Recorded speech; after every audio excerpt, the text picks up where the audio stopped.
سب کو اسکرین نظر آ رہی ہے؟ جی ٹھیک ہے.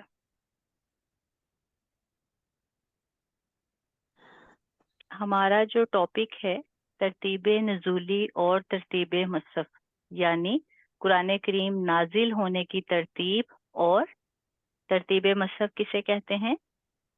قرآن کریم کی ترتیب. بالکل ماشاءاللہ، قرآن کے نازل ہونے کی ترتیب. اس کے ہم حصے پڑھ رہے ہیں. حصہ اول ہم نے پڑھا، حصہ دوم پڑھا، سوم پڑھا. آج ہم حصہ چہارم پڑھیں گے. اور حصہ چہارم جو ہے، چہارم کے کیا معنی ہم نے یاد کیے تھے؟ چوتھا. بالکل، چوتھا حصہ. بالکل. اب ہم اس میں کچھ پوائنٹس پڑھ رہے تھے. ٹھیک ہے، آج تیسرا پوائنٹ پڑھیں گے. تلاوت کے لیے 7 منزلوں کے علاوہ قرآن حکیم میں صورتوں کی ایک مانوی گروپنگ بھی ہے. اب ہم نے پہلے اسباق میں پڑھا تھا کہ صورتوں کی گروپنگ کی گئی ہے. ٹھیک ہے، اب جب ہم دیکھتے ہیں کہ فلاں صورتیں جو ہیں، اتنی صورتیں مکی ہیں، اتنی صورتیں مدنی ہیں، مطلب ان کی گروپنگ کی گئی ہے. اب یہ جو بات آ رہی ہے صورتوں کی ایک مانوی گروپنگ بھی ہے. اب یہ مانوی گروپنگ کا کیا مطلب ہے جی؟ مانوی معنی سے ہے نا، مطلب. بالکل بالکل ماشاءاللہ، معنوں کے اعتبار سے. ٹھیک ہے، معنی کے اعتبار سے. جیسا کہ یہ دیکھیں پچھلے پیج پہ، پچھلے لیسن میں ہم نے پڑھا تھا نا کہ سورۃ الفاتحہ جو ہے وہ منفرد ہے. ٹھیک ہے، مطلب اکیلی ہے. اور سورۃ الناس جو ہے وہ بھی اکیلی ہے.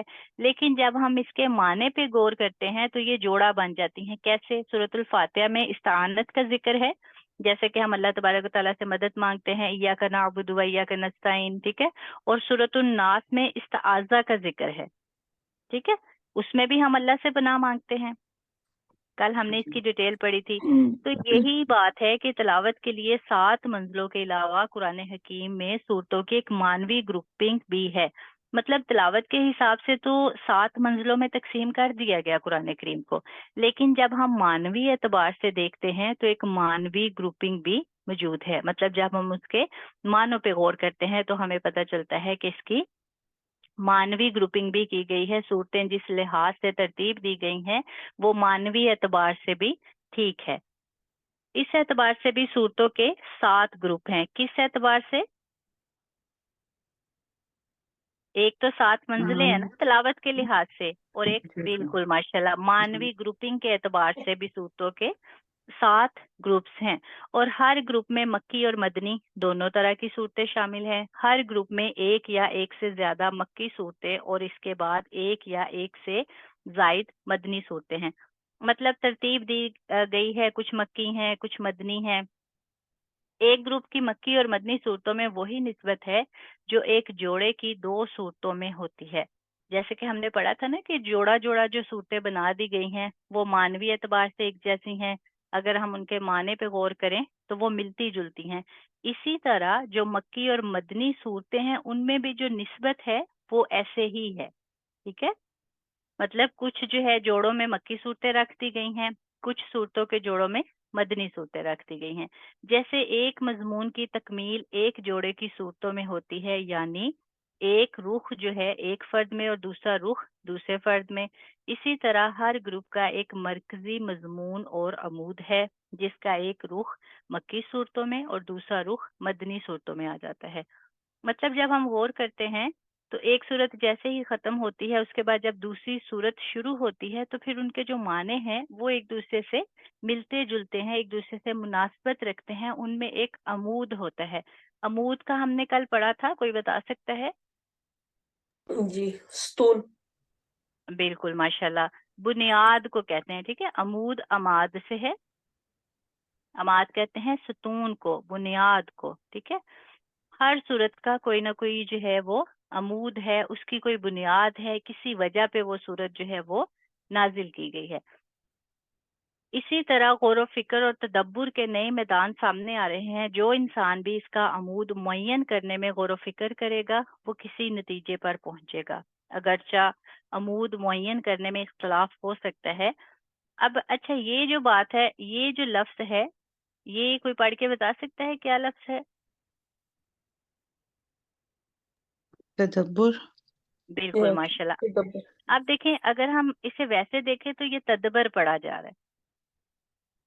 ٹھیک ہے، لیکن جب ہم اسے پڑھنا سیکھ جاتے ہیں تو پھر ہمیں پتہ چل جاتا ہے اس کا مطلب ہے تدبر، با کے اوپر شد ہے۔ تدبر کسے کہتے ہیں؟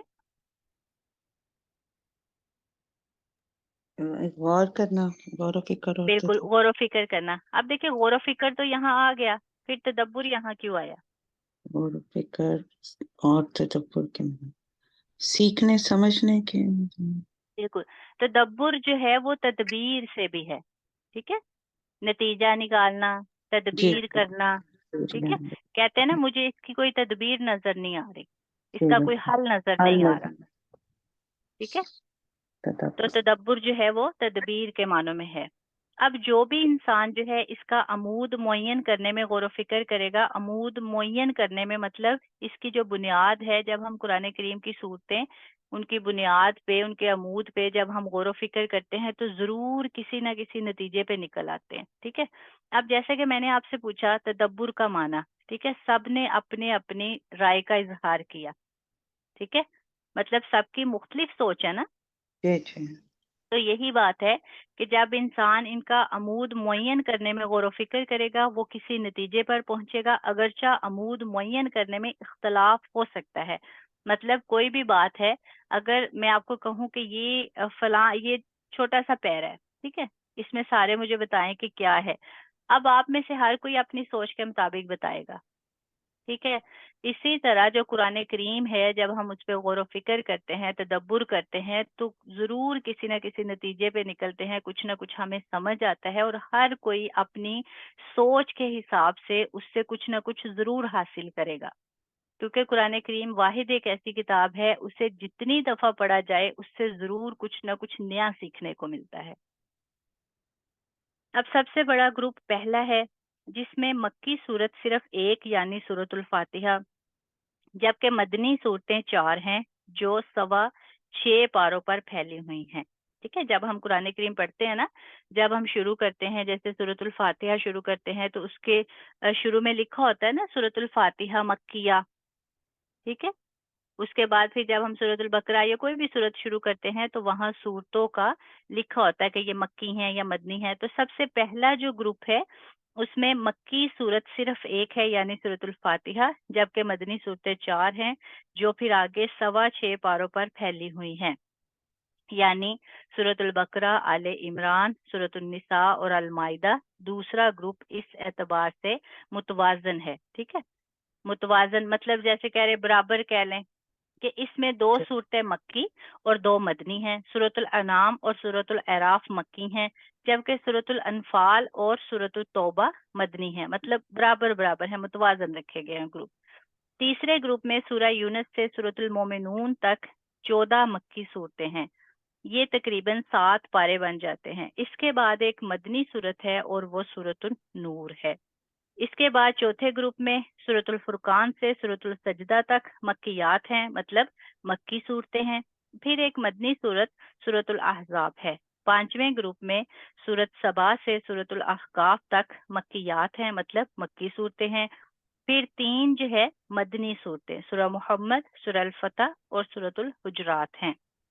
اس کے بعد چھٹے گروپ میں پھر سورہ قاف سے سورۃ الواقعہ تک 7 مکیات ہیں، مطلب مکی صورتیں ہیں، جن کے بعد پھر 10 مدنیات ہیں یعنی مدنی صورتیں ہیں۔ سورۃ الحدید تا سورۃ التحریم اسی طرح 7ویں گروپ میں بھی پہلے مکی صورتیں ہیں اور آخر میں 2 مدنی صورتیں۔ اسی طرح یہ 7 گروپ بنتے ہیں، ٹھیک ہے۔ معنوی اعتبار سے لے لیں تو بھی یہ مطلب ان کے معنی جو ہیں ایک دوسرے سے مناسبت رکھتے ہیں، اور اس کے علاوہ منازل کے اعتبار سے بھی یہ 7 گروپوں میں جو صورتیں ہیں تقسیم کی گئی ہیں، جن میں سے کچھ صورتیں مکی ہیں اور کچھ صورتیں جو ہیں وہ مدنی ہیں۔ یہ گروپ مولانا اصلاحی صاحب کے مرتب کرتا ہے۔ اب مولانا اصلاحی صاحب ہم نے جو ہے وہ ان کے بارے میں پڑھا تھا، کون ہے؟ جی ان کے شاگرد جو جلال الدین تھے۔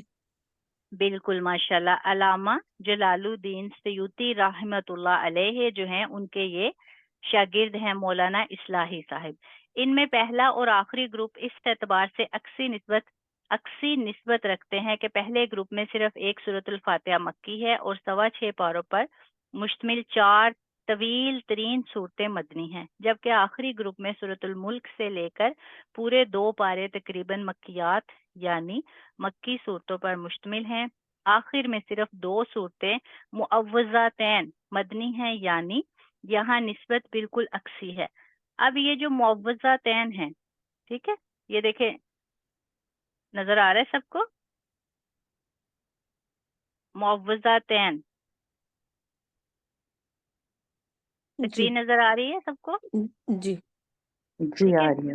معوذتین اصل میں سے پڑھے تھے معوذتین، لگتا ہے عجیب سا لگتا ہے نا پڑھنے میں، جی ٹھیک ہے، لیکن جب آپ کو پتا ہوگا، اس سے معرفت ہوگی تو پھر آپ کو مکمل سمجھ آ جائے گی کہ یہ معوذتین ہے۔ کیا پڑھا جائے گا؟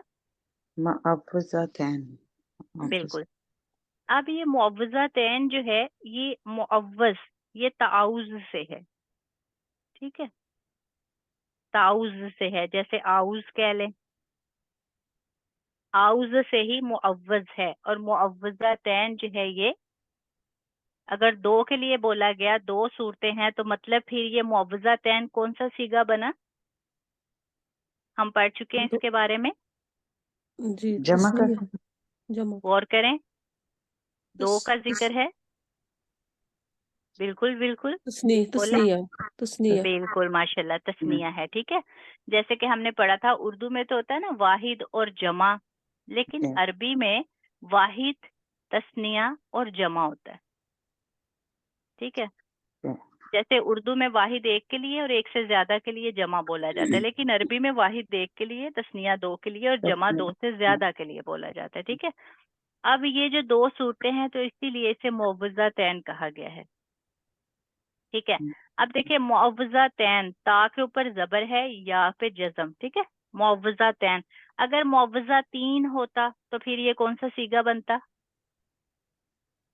اس کے بارے میں بھی ہم پڑھ واحد. چکے ہیں، نہیں، واحد تو معوذ ہوتا ہے نا، جی جی، اور وہ اس کے بعد یہ معوذتین. معوذتین ہے، ٹھیک ہے، اگر معوذتین ہوتا، چلے میں آپ کو تھوڑا سا ہنٹ دے دیتی ہوں، جیسے مسلمین، عالمین، سب کے لیے سب کے لیے بالکل جمع کا جمع کا جمع کا صیغہ ہو جاتا ہے، ٹھیک ہے، یہاں نسبت جو ہے بالکل عکسی ہے، ٹھیک ہے، مطلب ملتی جلتی ہے۔ اب یہاں تک سمجھ آ گئی سب کو؟ جی.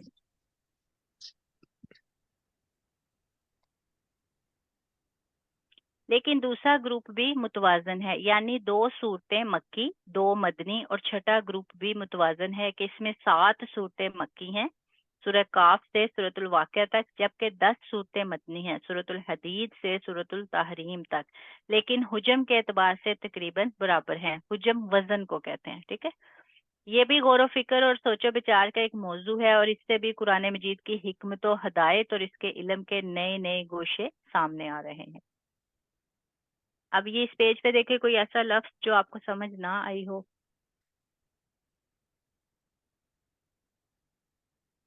گوشے کا مطلب پتہ ہے آپ لوگوں کو؟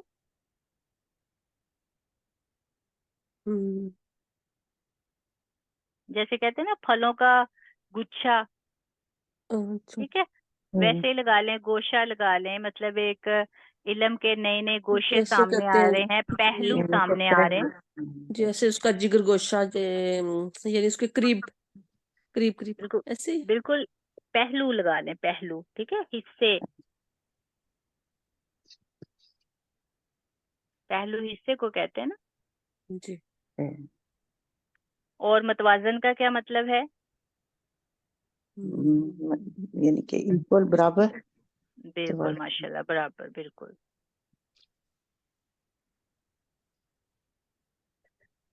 اس پیج میں کوئی ایسا حرف جس کے معنی آپ کو سمجھ نہ آئے ہوں؟ عکسی جو ہے عکس سے ہے، ٹھیک ہے، مطلب ملتا جلتا۔ اور مکیات کا کیا مطلب ہے؟ یعنی مکی جمع کے لیے، مکی جو جمع بالکل زیادہ ہے۔ بالکل جمع ہے، بالکل ماشاءاللہ۔ اور یہ لفظ کیسے پڑھا جائے گا؟ معوذتین. بالکل ماشاءاللہ، معوذتین، ٹھیک ہے، مقفصات ہیں. بالکل. اس پیج پہ دیکھیں.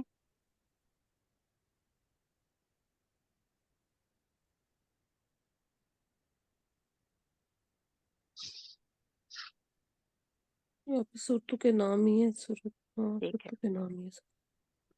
اس پیج پہ دیکھیں.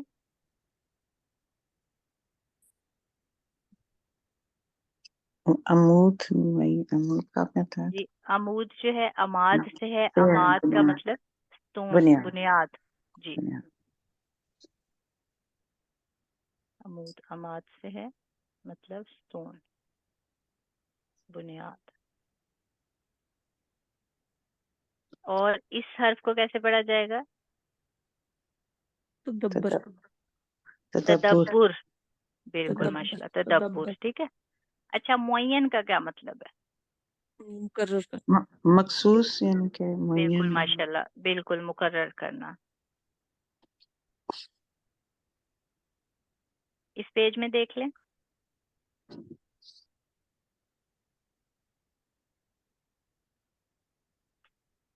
یہ آج کا آپ کا لیسن ہے. ٹھیک ہے، ترتیب نزولی اور ترتیب مصحف کا حصہ چہارم. اچھے سے یاد کیجیے گا، اور کچھ بھی اگر سمجھ نہیں آتا تو آپ ویڈیو کے نیچے بھی کمنٹ کر سکتے ہیں، واٹس ایپ گروپ میں بھی میسج کر سکتے ہیں، اور انشاءاللہ کل ہم اس کا حصہ پنجم پڑھیں گے تو ہمارا یہ لیسن نمبر 11 جو ہے یہ کمپلیٹ ہو جائے گا انشاءاللہ. انشاءاللہ. ہمیں یہ صورتوں کی جو ترتیب ہے اس کے ساتھ یاد کرنا ہوگا مکی جی متن. جی، بالکل بالکل. کوشش کیجیے گا کہ آج صرف آپ حصہ چہارم ہی کر لیں، کیونکہ کوئی دن آپ کا مس نہ ہو، اور بعد میں پھر جب آپ پورا لیسن کریں گے تو پھر آپ کو صرف کل والا جو ہے وہی آپ کو یاد کرنا پڑے. ٹھیک ہے، انشاءاللہ. اور ابھی مجھے اجازت دیں، دعاؤں میں یاد رکھیے گا. جزاکم اللہ خیر. السلام علیکم ورحمۃ اللہ وبرکاتہ. وعلیکم السلام ورحمۃ اللہ.